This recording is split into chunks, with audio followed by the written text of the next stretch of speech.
And this is Eric Tallman in the Breaking News Center right now. This story that you're about to hear is in regards to how students are reacting to very cold and frigid temperatures. And then when this report is done, I am going to have a couple of questions for all the viewers. This also includes viewers on YouTube and also on Twitter. I want to hear from you. I will give you contact information, etc. And when this report is over, I'm going to also add some other things to it and some concerns that I have in regards to that as well. Stay with me, and I will have more to come in just a little bit. And this is Eric Tallman with my report so far this morning. Please listen in on what you're about to hear from yesterday's report. And you'll be surprised what you hear.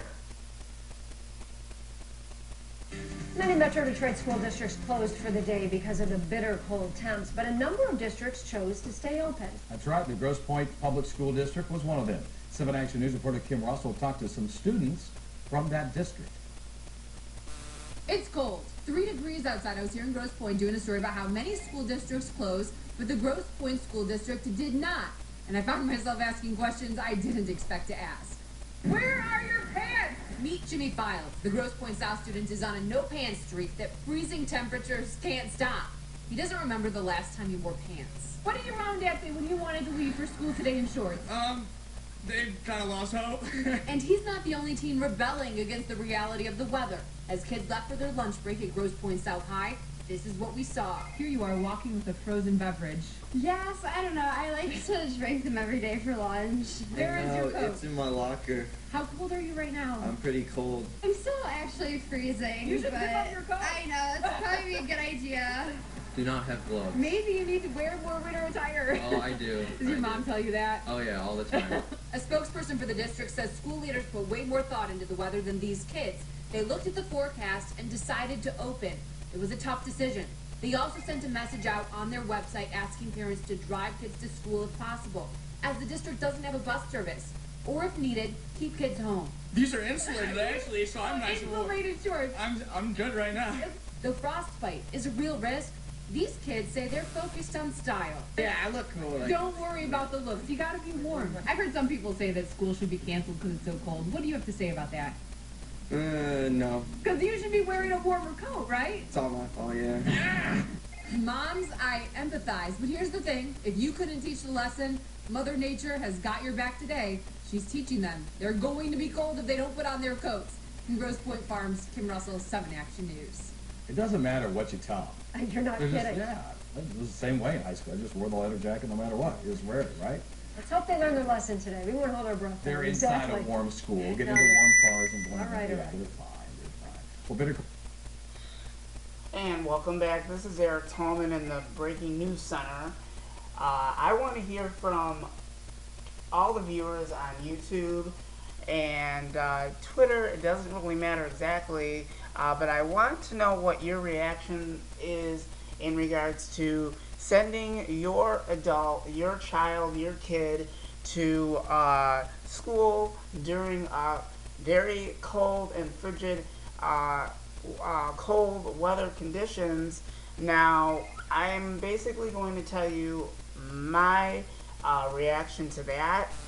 I go to a special needs workshop, and I decided to stay home all week because I thought it was more safer, and also my own opinion is when it is frigid cold temperatures with wind chills and temperatures below 0 or -1, I really don't think it's safe, and especially with ice and snow, etc., and getting frostbite, hypothermia, etc., I wouldn't be comfortable with that.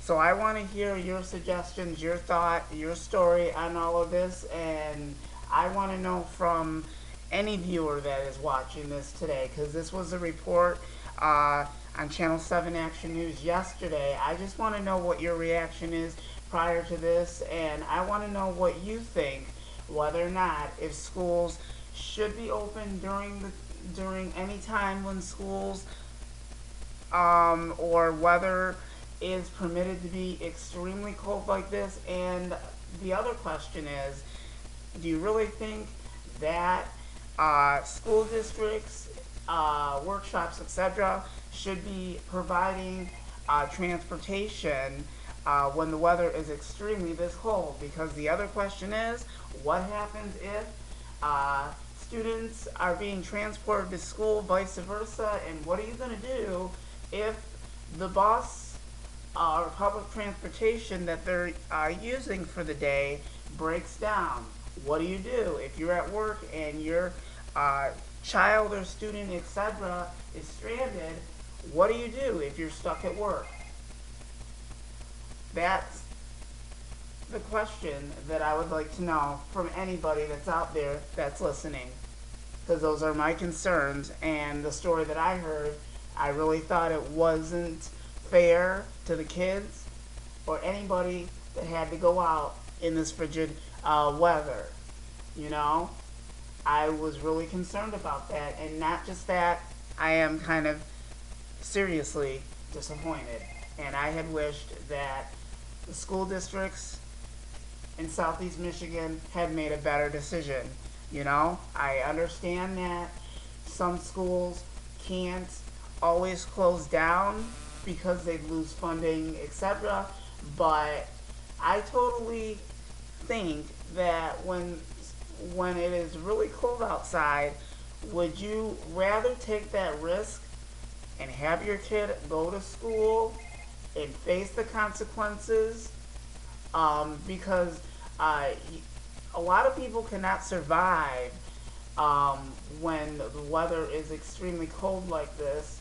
So I want to hear what your reactions are to this. Please give me your thoughts and reactions, please.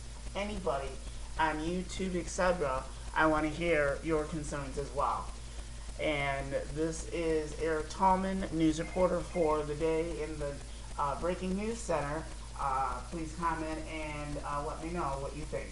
And once again, this was a news report that was on the news yesterday, January the 8th, 2015. I'll have more breaking news to come. Thank you.